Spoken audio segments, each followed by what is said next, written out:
The deadly bells. Trigger warning. This story contains elements of supernatural elements, suspense, and fearful situations. Viewer discretion is advised. Tonight's story follows Emma, a shop owner who, like Alex and Charlie, is about to face something strange and sinister. The countdown continues to Night 3. Emma. Christmas in the shop is always my favorite time of year. The warm glow of the lights, the scent of pine and cinnamon wafting through the air, and that familiar sound of bells ringing as customers come and go. It's magical. But this year, something feels different. I'd noticed it over the past few nights. That feeling of being watched, of shadows lingering just outside the reach of the lights. At first, I chalked it up to late nights and exhaustion. Holiday prep can be brutal. But then, the bells started. It was late, the shop empty. Just me putting away the last of the day's receipts. The lights outside cast long shadows across the displays, giving everything a soft, eerie glow. And then, just as I was finishing up, I heard it, a faint jingling sound, soft but unmistakable. Christmas bells.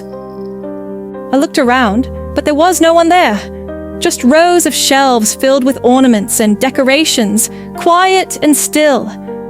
I figured it was just my mind playing tricks on me. I'd been hearing those bells all day with customers coming and going. It was probably just an echo. But then I heard it again, this time louder and more distinct. The bells seemed to be coming from the back of the store, where the older stock was stored. I felt a strange chill, but I decided to investigate. As I begin walking toward the back of the shop, the sound of my footsteps echoing in the empty store, the bells kept ringing, soft and rhythmic, almost like they were calling to me. Each step I took seemed to bring me closer, pulling me deeper into the shadows at the back of the shop. When I reached the storage area, the bells stopped. Silence filled the room, thick and heavy, pressing down around me. I glanced around, half expecting to see someone hiding between the shelves, but there was no one there. Just boxes stacked high, dusty old ornaments, and leftover decorations from years past. I turned to leave, my skin crawling, when something caught my eye. It was an old Christmas wreath, tucked into the corner, half buried beneath a pile of garlands. It looked ancient, faded, and cracked, but there was something off about it. As I leaned in closer, I noticed that there was something written on the ribbons tied around the wreath. The letters were small, almost scratched into the fabric, barely visible in the dim light. I squinted, trying to make out the words. "Do you hear the bells, Emma?" My heart skipped a beat. The words didn't make any sense. How did it know my name? I took a shaky step back, my mind racing. Maybe it was just some old stock from years ago, some forgotten decoration. But deep down, I knew that wasn't true. I felt a sudden urge to leave, to lock up and get as far from that wreath as possible. But before I could turn, the bells started again. This time, louder. The sound seemed to echo through the room, bouncing off the walls, filling the space around me. I took a deep breath, my hands shaking, and backed away from the wreath, my eyes scanning the room for any sign of movement. But there was nothing, just that relentless, rhythmic ringing, growing louder, almost deafening. I stumbled back toward the front of the store, trying to shake off the chill that had settled over me.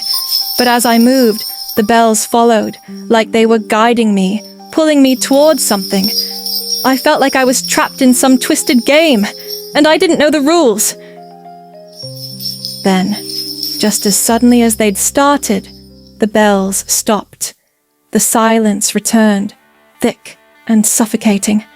I glanced around, breathing heavily, my mind racing.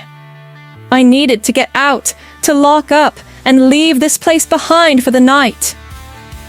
But as I turned to grab my keys, I saw something else. Near the front of the store, in the window display, there was another decoration, an old, dusty ornament, barely visible beneath the garland draped over it.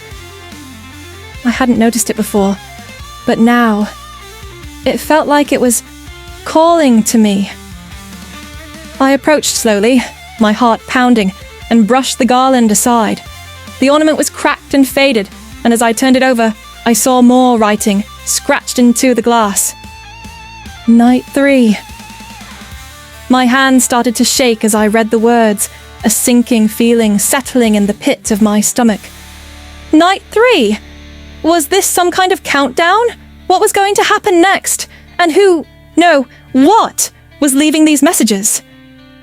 I tried to steady my breathing, telling myself it was just a coincidence, just some old decorations left behind by the previous owner. But deep down, I knew that wasn't true. This was deliberate. Someone, or something, was sending me a message, and it wasn't done yet. I turned back toward the counter, my mind racing with questions, and that's when I heard the bells again. This time, they were louder, faster, almost frantic, like they were urging me to look. The sound filled the room, ringing in my ears, drowning out my thoughts. I felt a cold sweat break out as I looked around, searching for the source. Then, in the window, I caught a glimpse of my own reflection, and froze. There was someone standing behind me, a dark figure, barely visible, its face obscured in shadows. I couldn't see its eyes, but I could feel them, staring, watching me. I wanted to scream, to run, but I was paralyzed, trapped in that moment, unable to look away. The bells grew louder, ringing in my ears, and then, in a voice as soft as a whisper, I heard it. My name. Emma. The lights flickered, the figure vanished, and I was alone again, staring at my own pale, terrified reflection in the window. But I knew I wasn't really alone. Whatever was in this shop with me, it wasn't finished. And I had a feeling the bells would ring again. Thank you for watching Night 3 of the 12 Nights of Terror. If you're brave enough to see what happens next, come back tomorrow for Night 4. Don't forget to like, subscribe, and turn on notifications, because this countdown is only getting more disturbing.